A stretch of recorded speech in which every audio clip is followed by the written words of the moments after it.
اقول لكم على حاجه صغيره جدا يعني. الحمد لله يعني ان انا ربيت ولادي على كده.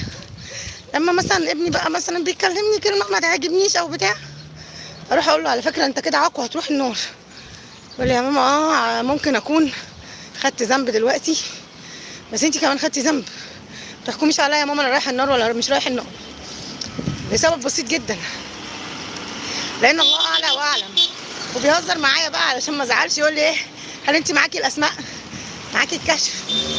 طيب سيدنا عمر بن الخطاب، سيدنا عمر امير المؤمنين، لما كان بيموت سأل، كان انا مش فاكره اسم الصحابي اللي كان معاه المبشرين بالجنه او اللي هم الهالكين في النار.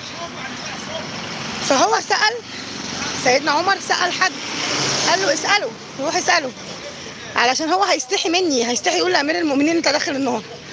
روح اسأله انا داخل الجنة ولا اسمي مكتوب عندك من اللي هم الهالكين يعني او اللي داخلين النار. فتخيلوا سيدنا عمر، سيدنا عمر بن الخطاب مش عارف هو رايح النار ولا الجنة، بكل اللي هو كان فيه وبكل الخير اللي كان بيعمله وبكل الغزوات وبكل الحاجات اللي ده عمل فيها، دخل فيها يعني. فمن أين لكم أن تتنبأوا